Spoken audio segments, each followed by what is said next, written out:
Hi neighbors, welcome back to another video of Cooking with Neighbors. We're going to do a whole weekend of, it's our long weekend here in Canada, and we're going to do a whole weekend of cooking. And other stuff, no doubt, but anywho. I am making oven fried chicken. I know this looks like a lot of ingredients because it is. I have 10 pieces of chicken, they're thighs and drums, that I soaked since early this morning in buttermilk, and I whipped up 2 large eggs in there and put the chicken in. Strain these, let them dry a bit. Okay, we're gonna make a mix that's gonna be better than shake and bake. It's gonna be so good. I'm gonna put it in here. And I'm gonna put the amounts across the screen. So this is salt, it's fine sea salt. Celery seed or celery salt you can use. Smoked paprika, onion powder, garlic powder, oregano, basil, white pepper, or you can use regular pepper, ground thyme, and ginger. Put a little bit of poultry seasoning. I like the color that it gives the chicken when I put in like turmeric, cornstarch, baking powder, and all-purpose powder. Mix that really well. Try not to make a mess like I'm doing here. Gray, do you want to get the can opener and open the cans of corn, please? You think so? I know so. Okay, I'm going to put the chicken in the bowl. I put the can opener where the can opener goes.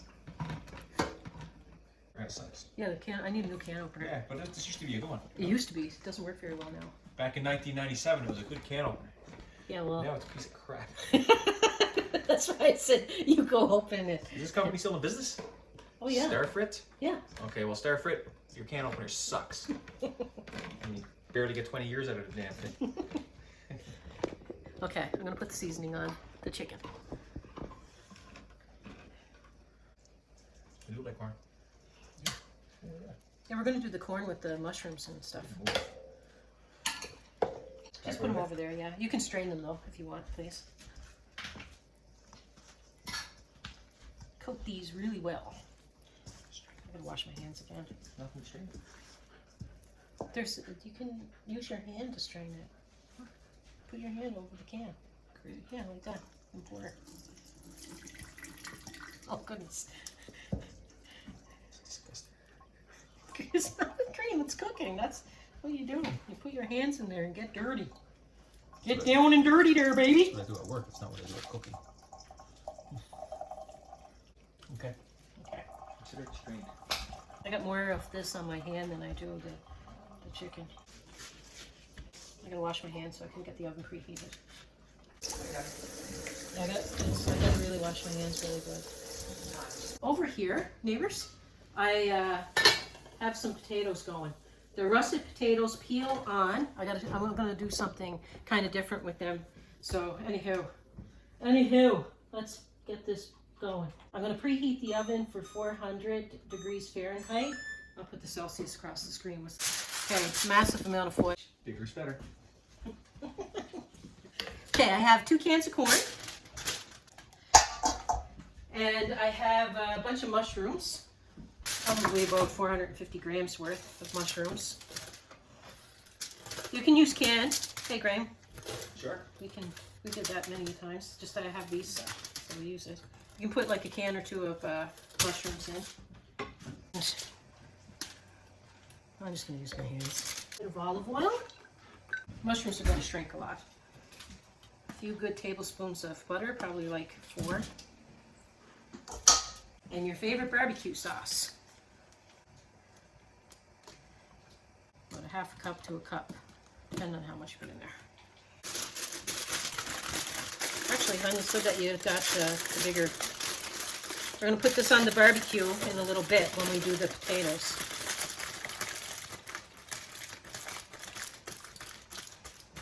And then that just steams in there with the barbecue sauce and the butter. So, put that aside.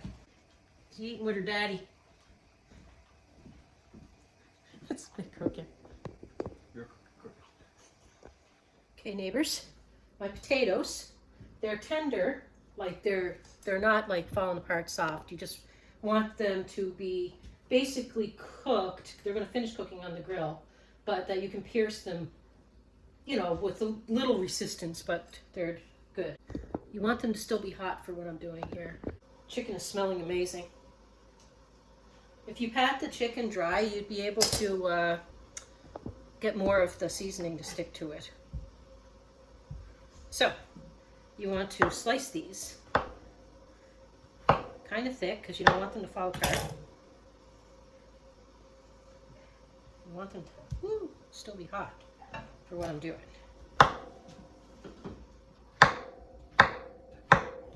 Hey, one sec, Arietta. She wants me to pick her up. Here you go, puppy. Let me go wash your hands again. One sec. And Italian, zesty Italian salad dressing. I'm going to marinate it in this, probably turn it a time or two. Coat them well. Skin comes off, it comes off.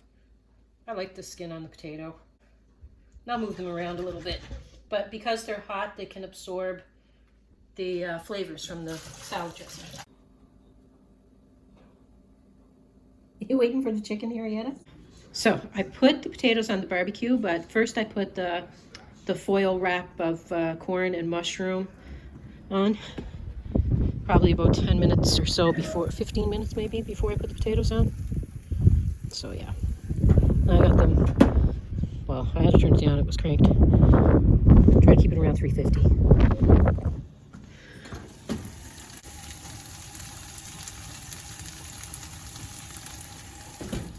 All right, neighbors, I want to zoom you in on this chicken. Look at that. I don't know, it's kind of evening here. Not a lot of light going on, but yeah. And then our potatoes in off the grill. Now, you can cut them thicker for sure. I like cutting them like about that thick, but yeah, because then it kind of stretches them, you know. But a nice thick cut after you take them out of the water, marinate them, put them on the grill, and that way they'll be easier to turn and stuff. Get some nice browning and a little bit of crispiness on it. Then there's our mushroom and our corn with the butter and yeah, and the whatever it was. Okay, so you want to come pick up a plate? You can, honey. And then the stuff over there for you. There you go. Now I'm going to have a tasty poo.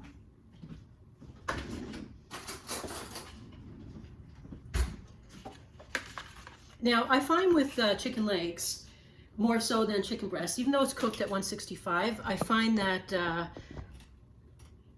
the legs, like the drums and the thighs, they're a little rubbery if you just cook them to 165. So I usually go to 175, and then that way they're more tender. Yeah, put yourself back. So the potato.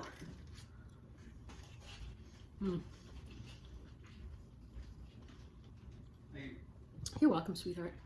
Yeah, it got olive oil and stuff in it, so it gives a bit of a crispiness to the potato and a lot of flavor too. And corn and mushroom with I use this one, hickory.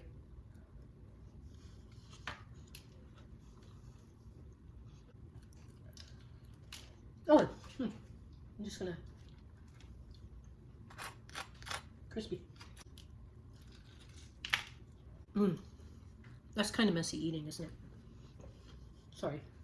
Anyway, I'm gonna leave timestamps in the video. Maybe I'll do another beginning to the video so you can know that. And then you can jump to whatever you like to see. And the timestamps will be in the description box. You just click them. I'm going to say beside it what it will take you to in the video. This chicken is amazing. Very juicy. Soaking it for before doing this. Nice.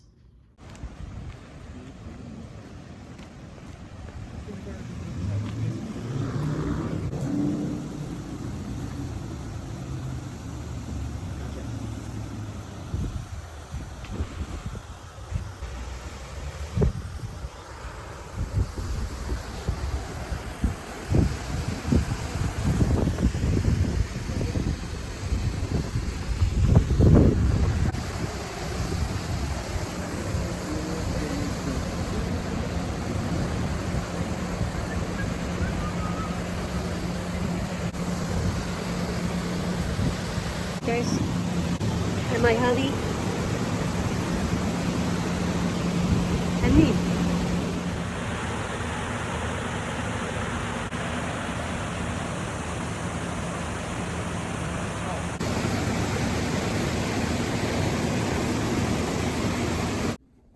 Okay, neighbors, I'm just getting ready for our company, and I baked strawberry rhubarb coffee cake, maple sugar pie, got potatoes peeled. We're going to do the Lipton potatoes because my niece will really like those, and Casey really likes those as well. So we're going to do the Lipton potatoes. I'll leave a link to that video, and I'll leave a link to this video and this video of those things that were made. I'm going to go ahead now and I'm going to make some coleslaw. Now, when I make it, I'm using a whole small onion in it, but that's because our guys like a bit of onion in it. But you could certainly just use like a quarter or half of a small onion, unless you really want to have an onion flavor, some onion flavor in it. Some kind of not the very nicest weather this long weekend, so our fire pit video has gone to the wayside. But yeah, anywho, I'm just going to throw a coleslaw together because I don't want to keep you too long in a video, but I'm having fun. And another day, probably do a barbecue. I got people coming over. We're making burgers and other things, but it doesn't look like we're going to be sitting outside. Anyhow, what I'm going to do is put this in my food processor, give it a whirl, see how that goes. I have a small cabbage. I usually do it with my box grater. I want to try this. I took the, what do you call it? The core out of the hard core out of the small cabbage here.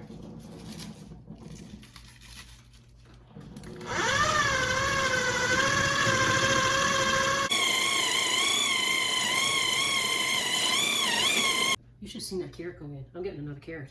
You gotta see that. That was pretty awesome.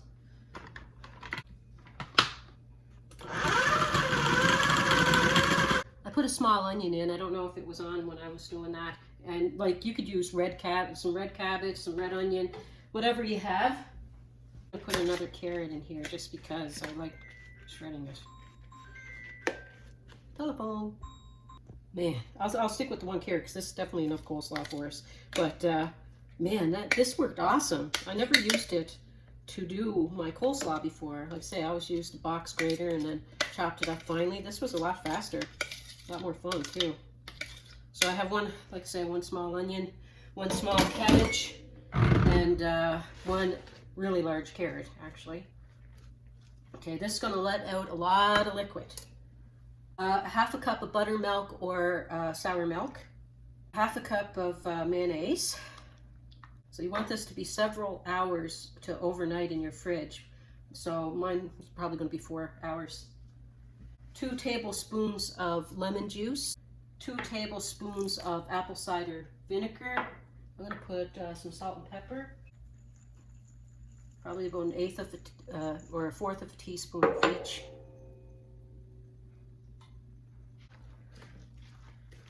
Sprinkle some sugar, 3 tablespoons of sugar, mix it through. I should have put the sugar in with the vinegar. It helps. It helps dissolve it.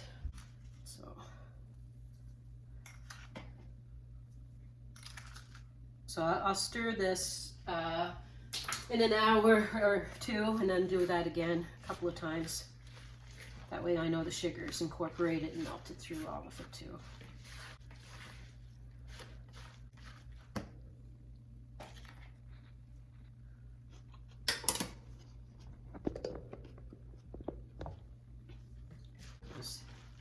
With it being chopped up finely like that, the onion will be strongish.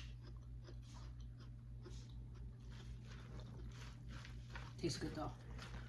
But that was a pretty small onion. Put this in the refrigerator and tidy up my mess. Show you a little clip in a little bit.